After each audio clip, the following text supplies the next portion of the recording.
La méthode PERT, qu'est-ce que c'est? Le terme PERT, P-E-R-T, nous vient de l'anglais pour Program Evaluation Review Technique. En français, on peut le traduire par technique d'évaluation et d'examen de programme. La méthode PERT est basée sur la réalisation de diagrammes, appelés les diagrammes de PERT. Ils servent à planifier les tâches d'un projet pour faciliter l'organisation et la coordination de tous les membres d'une équipe de travail qui ont à interagir sur un même projet. Comment fonctionne la méthode PERT? Lors de l'évaluation d'un projet, l'utilisation de la méthode PERT nécessite différentes estimations de temps pour ce projet. En effet, il faut déterminer la durée de réalisation des tâches, le temps le plus court possible que prendra chaque tâche, le temps qui est le plus probable et le temps le plus long dans le cas où des aléas apparaîtraient et que les choses ne se passeraient pas comme prévu.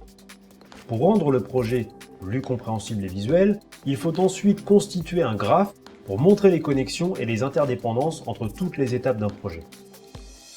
Et comment réaliser un diagramme de PERT? La réalisation du PERT réside en deux étapes. Tout d'abord, il faut faire un tableau de 4 colonnes et d'autant de lignes qu'il y a de tâches. La première colonne correspond au numéro de la tâche, il doit correspondre à l'ordre de la tâche dans le projet. Lorsque des tâches sont simultanées, elles peuvent avoir des numéros qui se suivent ou un numéro bis, ter, etc. La deuxième colonne, au nom de la tâche pour retrouver plus facilement de quoi il s'agit. La troisième indique la durée dans une unité harmonisée, généralement en nombre de jours. Et enfin, la quatrième colonne correspond au prédécesseur d'une tâche, c'est-à-dire les autres tâches qui doivent impérativement être terminées pour qu'elles puissent commencer. Il faut ensuite tracer le réseau PERT en suivant les informations du tableau. Il s'agit de positionner chaque tâche de gauche à droite en reliant par des flèches celles qui sont dépendantes les unes des autres et en indiquant les temps de réalisation de chacune.